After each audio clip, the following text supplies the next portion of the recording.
Hey guys, what is up? Today we're going to be reviewing this Seicane, S-E-I-C-A-N-E aftermarket Apple CarPlay Android Auto head unit for the Lexus LS430. Mine had the Mark Levinson, so you see the Mark Levinson there.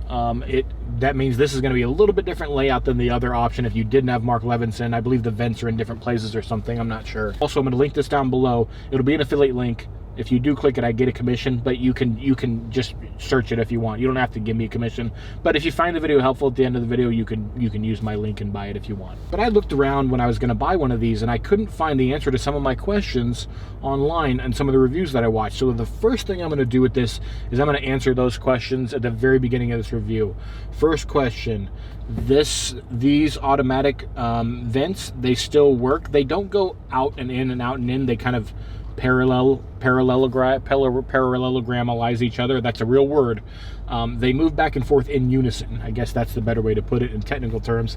Now, I don't know if there's a way to make them do the oscillating in the opposing directions, but this works fine for me. Now, your climate control is a push of a button, right? It's up here. You'll see people have this button already here on their unit. It's a little fan button right there in the corner. Let me zoom in a little bit for you. There's a little fan button up here in the corner. You push it, everything folds up. And then here in a second, if I don't touch anything on it, like if I just leave it and stop touching it, I don't know if there's a way to make it go down before then. You could probably push the button again, but it just automatically goes down. Now, if I push it like this and push it up, it goes down again if I push the fan, if I double click the fan. It goes back to Apple CarPlay, which is my default because I have an iPhone, because I'm not a nerd with an Android. So one of the other questions I had pertained to the AC, because I saw this button up here and people were using it and mine didn't come with it. So what you need to know about this is that this bracket comes as a thing, and then they just include a kind of generic thing that fits in here, a generic tablet that is made by somebody else. I forget the name of the company that makes this thing right here, but the only thing that's proprietary to Seicane, I believe, is this plastic right here. The rest is this thing is like somebody else's. Okay, so the way you get into there, you're going to hit settings, you're going to go to factory setting. It's going to ask you for the factory setting password, and this particular head unit scenario, it is 1 2 3 4. And that is the password. That's kind of like their generic password for them. And then I'm going to go to CAN type setting, right? And then CAN type set. And then there is a lot of different options. You go in here and you can pick out. You'll see Lusion, Simple, Lexus, Nissan, Honda, Hyundai, Kia, Peugeot, Buick, Chevrolet. And so I tried a bunch of different things and none of them were working. And what ended up working was provider is Lusion, L-U-Z-H-E-N, if you have a Lexus LS430. And then band, I don't know, I think they're trying to say brand, but it says band, is going to be Lexus, and then LS430, and then 2004 to 2012, and then 04 to 12 high. And so that is the settings that I put in there that made this work, where I have my fan and it operates these automatically and it does all the things in general. So like when I take this button over here and I push it down or I push it up, the temperature goes up. You can see it. It is in Celsius. I can probably change that, but it's going up to 24 degrees Celsius, 25, 26, 27, 28, high Celsius, right? And dual, I can change it to where it's just this side, and then undual, where it controls both sides the same way. My third and final thing that I was wondering about these when I was buying it was rear view camera, because mine factory had a rear view camera. I wondered if this would integrate into that and just display it on this, and it does not. So in order to get a rear view camera, let me show you. I'll put it in reverse. Let me show you that I'm putting it in reverse. So it's in park right here. We're in reverse. Nothing changes on the screen.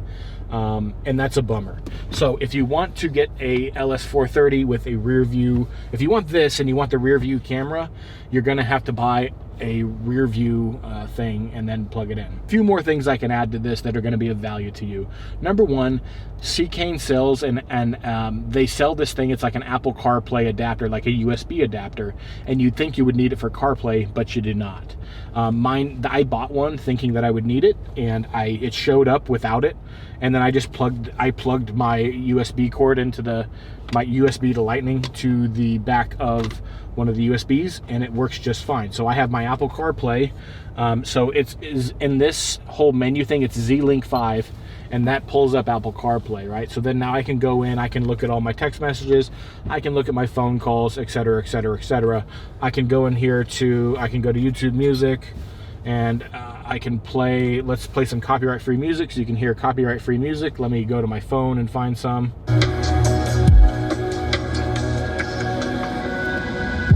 Okay, so now it's playing music. Factory system that Mark Levinson sounds great, right? So I can go in here, I can make it shuffle, I can make it not shuffle, I can skip tracks forward, I can skip tracks back. The touchscreen works just like a regular touchscreen would. And then you have over here, you have these like side menu of YouTube, Maps, Google Chrome. Now on this, you can just go to YouTube and you can hotspot your internet from your phone to this and just have videos playing on here if you want. I don't do stuff like that. Some people do. I don't even, like, even if it was legal, I wouldn't do it. I get no thrill out of that personally. I have that. I have my Google Maps up here, so it plays a full thing of Google Maps and everything here. You can hit this button and then your Apple CarPlay, you have a split screen there, etc., etc. Overall, I'm very pleased with the unit. I do wish the reverse camera worked with this, but it doesn't, right? Also, I don't like this home screen here. It looks cheesy. It looks stupid.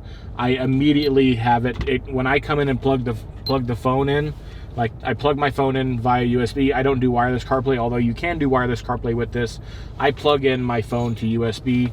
I like the connection better. It seems to be faster and more reliable, and I think the sound quality is probably better via a wired connection versus a wireless connection, I think. Now, there's a lot of in-depth kind of things you can do. You can go to the assembly option, and you can go to your steering wheel learning, and you can learn like each button on your steering wheel here to do whatever you want. Right now, I have it backwards with this, and this are adjust front and back song, but I have it backwards for some reason. I need to redo that.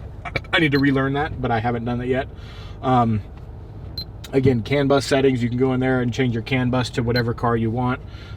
Camera settings, this is if you have a different cameras around the car that you've installed. You can go into network, turn your hotspot and tethering on, connect your phone to it. Device, these are all your things like that. Sound is going to take you into, that's the default. Whereas the equalizer is in the home, it's DSP. And it's a pretty good equalizer. You can like click and drag these, but each one doesn't correspond directly up to here. So this one might move that one over there. So it's a little bit weird, but you have to get used to it. So where like this one is going to control that one. It's a little bit weird. And it's really just that like you have to learn to use this right here, this little arrow. This is your left side and this is your right side of it. So once you figure this out, you can get like better results out of it once you do that. Output that's the different channels for your output. Listening, you can adjust where your target is. I just keep it in the middle. It's all good right there. I have my phone hooked up right now, so I can search Google if I wanted. I could pull up YouTube. I can type in copyright-free video, and I can play some copyright-free video of whatever this may be, Creative Commons YouTube videos. Let's play some and see what happens here. We're probably gonna get an ad. The best bets just got better. So you can sit here and watch. You can watch videos on this thing if you really want to. Not my cup of tea, but you can do it if you'd like to. Even when the car's in drive, you can still do it. Doesn't matter. See, I just put the car in drive. It's in park, playing. It's in drive, still playing. There's no kind of safety features on this. This is like an Android tablet that is like just sitting in your desk so you can do whatever you want on. Anyways, guys, that's my opinion. Again, like I said in the beginning, I'll link this down below. It's going to be affiliate link, so I do get a commission if you click on this and buy it. If you don't want to do that, just search up Seicane head unit for LS430. You don't need to, but you could leave. But if you like this video, you could leave a thumbs up and you could order it if you want from my link. Totally up to you, your call. You do see my check engine lights over here though, and that's going to be pretty costly to get fixed. You might want to use my link, okay? Anyways, guys, any questions you have, throw them in the comments down below. I'll try to get back to you. And thanks again for watching. Have a great day. Bye.